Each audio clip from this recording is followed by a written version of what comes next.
Salut et bienvenue pour ce premier épisode de J'irai randonner chez vous. Je suis en Gaume, dans le sud de la Belgique.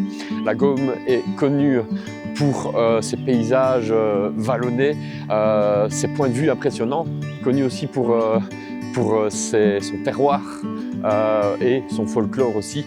Bref, je vous parle de tout ça un peu plus tard. Je vais à la rencontre de Mathieu qui m'a proposé de me faire découvrir sa jolie région. C'est une région que je connais, mais il y a des endroits que je ne connais pas encore, évidemment. Et donc, je me réjouis de vous partager tout ça. C'est parti!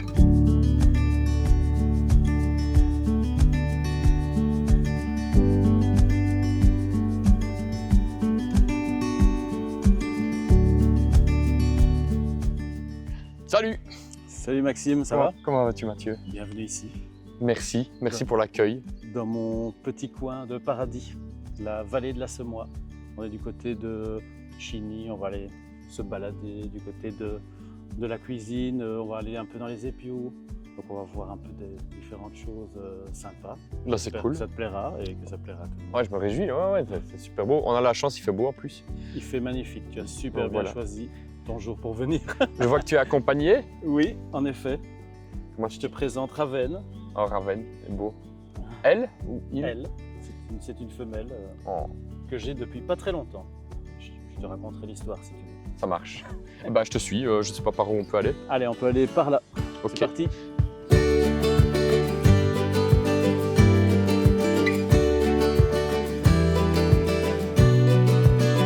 Mathieu, explique-moi un petit peu, tu habites ici depuis longtemps? Bah écoute, Chigny, c'est mon village d'enfance. Ok. Et je ne suis pas loin puisque j'habite du côté de Chassepierre maintenant, ce qui me permet de vraiment bien connaître la forêt par ici, quoi. De Chigny à Herbemont, en passant par Orval, enfin un peu partout. Quand tu habites dans une région comme ça, c'est le pied, quoi. J'imagine qu'il y a beaucoup de sentiers de randonnée, de grandes randonnées. Ah oui, bah, la principale grande randonnée ici, c'est le GR16, donc sentier de la Semois. Et c'est une très belle boucle. Et on a la chance d'avoir quelques tronçons vraiment super sympas dans ce coin-ci. D'ailleurs, on va en parcourir un petit bout tout à l'heure. Et franchement, c'est très beau. Et ça reste encore très sauvage. Donc ça, c'est chouette. Cool.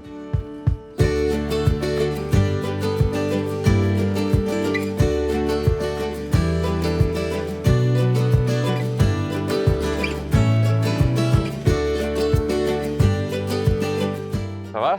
Ouais, ça va. Le chien... Le chien va partout. Ravenne. En tout cas, Ravenne. et pourquoi est-ce que tu l'appelais Ravenne, ton chien? Alors, je ne l'ai pas appelé Ravenne moi-même. Je l'ai recueilli, entre guillemets. Donc des gens qui voulaient... Ah ben voilà, Ravenne, viens. Des gens qui ne souhaitaient plus... souhaitaient la donner et qu'elle ait une belle vie. Et en fait, voilà, c'était un concours de circonstances, puisque avant j'avais déjà un chien de cette race qui s'appelait Luna et qui est décédée inopinément au mois de février. Elle était malade et du coup, j'étais fort affecté. C'était mon premier chien, donc c'était la première fois que je perdais un chien. Donc je me suis rendu compte de la difficulté de vivre une telle situation. Et en fait, j'avais envie de partager un petit peu mon deuil sur une page Facebook dédiée à ces traces de chiens. Et alors, cette dame super sympa a vu mon témoignage. Il y avait des photos de Luna dans des packrafts, en randonnée, tout ça. Et elle m'a dit en message privé, moi j'aimerais bien que mon chien ait une belle vie. Ce sont des chiens de chasse et parfois ils ne chassent pas comme on voudrait qu'ils chassent. Et alors du coup, certains maîtres certains humains veulent les céder pour leur bien-être. Et voilà. Du coup, j'ai eu Ravenne grâce à Luna. Et c'est merveilleux. Je me rends compte... c'est la première fois que j'ai un deuxième chien, donc je me rends compte des petits caractères, des différences. Des différences, etc. ah oui. Et même si je ne les compare pas, Luna... voilà, elle est partie, elle me manque encore. La Ravenne me fait marrer.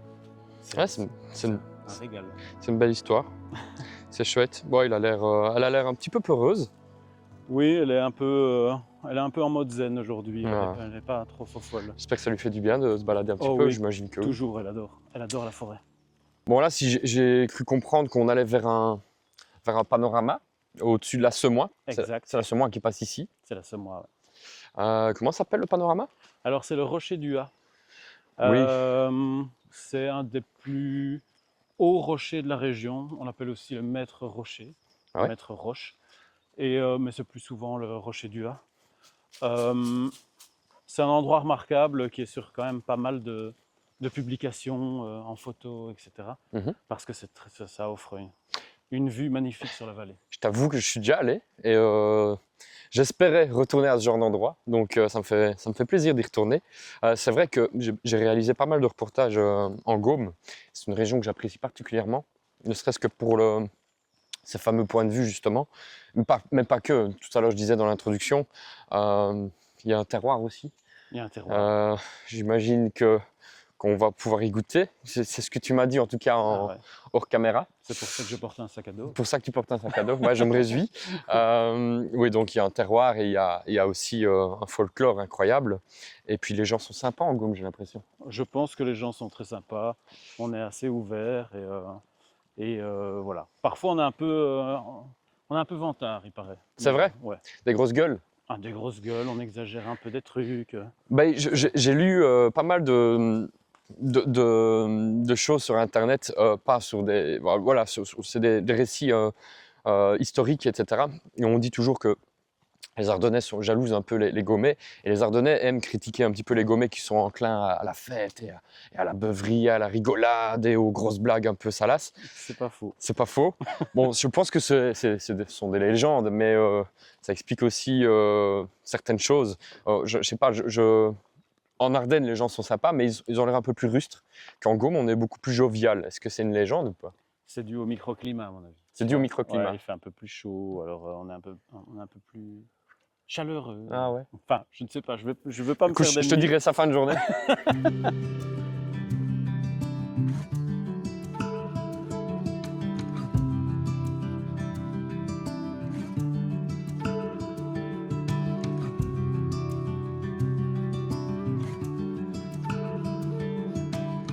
Bon, ouais, c'est vachement joli. Hein. Je me rappelais bien de ça. C'est grandiose. Bah écoute, c'est un endroit que j'affectionne tout particulièrement, mais un peu hors saison, tu vois, quand c'est hyper calme. Ici, on peut voir des kayaks, mais c'est parce que c'est la saison qui commence, avec les vacances de printemps. Avant, il y avait des barques qui passaient ici sur l'eau, des barques à fond plat.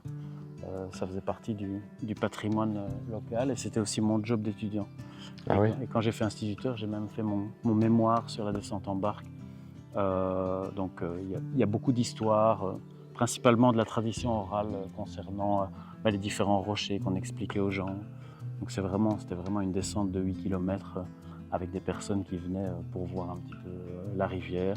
Aussi ouvert, contrairement au kayak, aux personnes à mobilité réduite. Malheureusement, pour le moment, les barques, c'est un peu stoppé, donc on ne voit plus que des kayaks passer là. Mais c'était très chouette parce que voilà, je peux dire qu'avant, j'étais passeur. Et il n'y a pas beaucoup de gens qui ont fait passeur en Belgique, je pense. Et donc, voilà, Le passeur, c'est faire passer les gens d'un côté à l'autre de la rivière. Alors à l'origine, ouais, c'était ça. C'était effectivement une personne qui remplaçait le pont et qui faisait passer des gens d'un côté à l'autre de la rivière. Et alors, c'était principalement des personnes qui travaillaient déjà dans le tourisme, mais en hiver, ils étaient bûcherons et en été, ils faisaient ça. Enfin, en été, printemps jusqu'à automne. Et chacun avait sa propre barque. Et c'est pour ça que la société s'appelait Les Passeurs Réunis. Et alors, c'était des castards super basés parce qu'ils remontaient le courant après, ils remontaient les barques parce qu'il n'y avait pas encore de système. Parce que nous, évidemment, quand on le faisait, tu descendais 8 km par là, et puis ensuite, les barques étaient reprises sur une charrette par un tracteur. Et donc c'était plus facile de notre temps que du leur. Mais franchement, c'était quelque chose que j'aimais beaucoup, parce que, comme tu le vois, je suis une personne très bavarde, et donc je fais un peu la descente en barque, à raconter des histoires. C'est intéressant. Et C'est voilà. intéressant.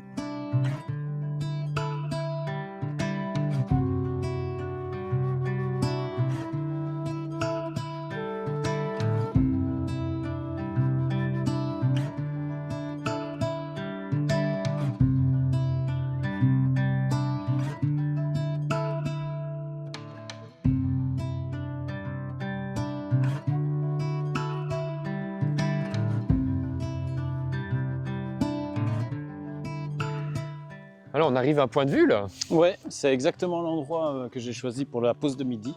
Trop bien. C'est un rocher qui s'appelle le rocher Pinco. Attends, je vais filmer. Super joli.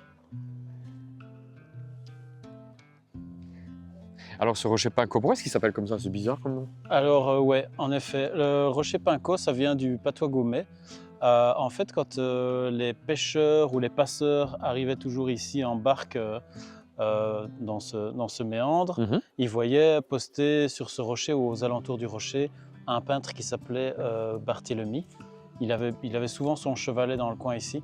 Et alors, il disait en passant, il disait Rouet ti Pinco, donc regarde, il peint encore. Ah, et ouais. c'est comme ça que ça a donné, par répétition, le nom Pinco, du rocher Pinco. Ouais, belle histoire.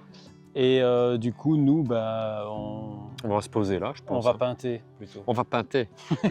Rouet i Pinco. Il Pinco. Bon, Mathieu, qu'est-ce que tu as amené là?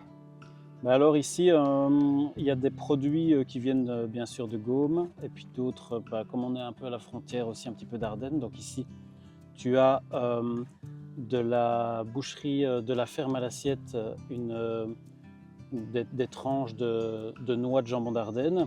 Tu as ici un fromage qui s'appelle le Gaumembert, qui vient de la fromagerie du Marronnier à Watrinsart, c'est tout près de Muneau.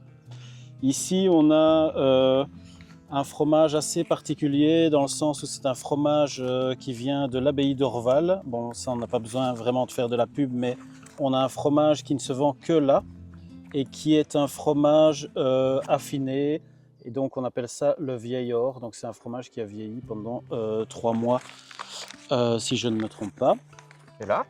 Alors ici, tu as un fromage de chèvre aux herbes, toujours de la ferme du Marronnier, donc le même que le Gaumembert. Et enfin, dans mon sac à dos, si je le retrouve, j'ai le fameux saucisson Gaumet. Il n'y a pas plus assez de de place. Il n'y a pas assez de Voilà. place sur la planche. Je crois qu'on va se régaler. Ouah, c'est énorme. Merci à Mathieu. De rien, avec plaisir. Ah, c'est top. T'aurais pas oublié quelque chose hein? Ah, si, pauvre de moi. C'est une bière qui s'appelle la Crévin de Jeu et qui est brassée à la brasserie des Jeux à Florenville. Là, on est vraiment dans ce que j'aime, c'est goûter le terroir local, des bons produits, une belle vue, s'imprégner aussi avec la nourriture. C'est top. Merci Mathieu.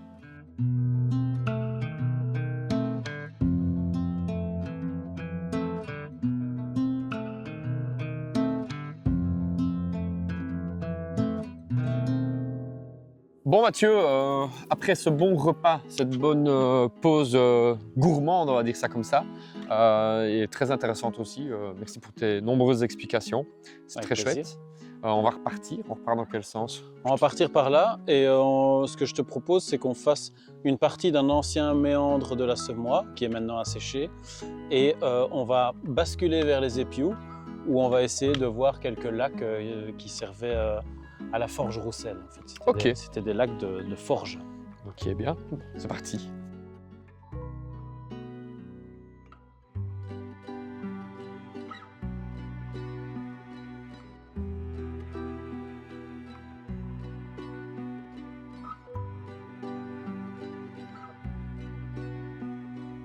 Mathieu, je vois qu'on longe un itinéraire balisé de grande randonnée, un sentier de grande randonnée, un GR comme on dit. C'est lequel? Alors ici, c'est le GR16, c'est le sentier de grande randonnée qui longe essentiellement la Semois, donc qui traverse la vallée. Donc la Semois prend sa source à Arlon et ça va jusqu'à l'embouchure dans la Meuse, en France, à Monthermé. Et ce sentier-là fait combien de kilomètres? Un peu plus de 200, je ne sais plus par cœur, mais voilà, 208, quelque chose comme ça. Et c'est vraiment super joli. D'ailleurs, je pense que ça a été élu un des sentiers de grande randonnée préférés en Belgique à un certain moment. Je ne sais plus exactement quand, mais c'est vraiment joli. Il y a beaucoup de dénivelé, hein. C'est pas si facile que ça, mais c'est très fréquenté. Ça passe devant chez moi, donc je peux en témoigner. On voit beaucoup de personnes avec des sacs à dos qui remplissent leurs gourdes à la fontaine du village, etc. Donc c'est vraiment un sentier qui est super sympa. Et notamment une petite partie que j'adore vraiment au bout de mon village, du côté de Asie, donc pas loin de Chassepierre. On a une petite forêt là, avec un petit sentier de pêcheurs magnifique qui longe vraiment la Semois et qui est très très beau. C'était un peu mon terrain de jeu aussi en entraînement pour le trail. C'est assez technique, c'est très, très chouette. Vraiment un beau tronçon, quoi. Et puis évidemment, après, ça passe sur bouillon, etc. Donc tu as du dénivelé, en veux-tu, en voilà. Et c'est super, c'est un super terrain de jeu. C'est super varié, quoi. C'est Cool, c'est bon à savoir. très beau. Bon, ben là, on est sur un dernier point de vue. Comment est-ce qu'on appelle l'endroit? Alors, ça s'appelle le Rocher de l'Écureuil. Et c'est vrai que c'est un point de vue vraiment génial de la région aussi. Très dégagé. C'est très sympa. Bon, eh bien, c'est sur ce dernier paysage, point de vue de l'Écureuil, que se termine cette randonnée en Gaume, en compagnie de Mathieu. Merci Mathieu pour l'accueil. Avec grand plaisir. Merci pour le guidage, merci pour les belles découvertes. Viens quand tu veux. Bah ouais, je reviendrai. J'étais déjà venu, j'avoue, et je me fais toujours un plaisir de revenir en Gaume, parce que comme je le disais tout à l'heure, c'est vraiment une région que j'apprécie. Et puis j'ai découvert de nouvelles choses aujourd'hui grâce à toi. Je vous remercie d'avoir regardé la vidéo jusqu'au bout. Je remercie encore Mathieu, c'était cool Mathieu. Je vous souhaite une bonne journée, une bonne continuation et à bientôt sur les sentiers ou ailleurs. Ciao. Ciao.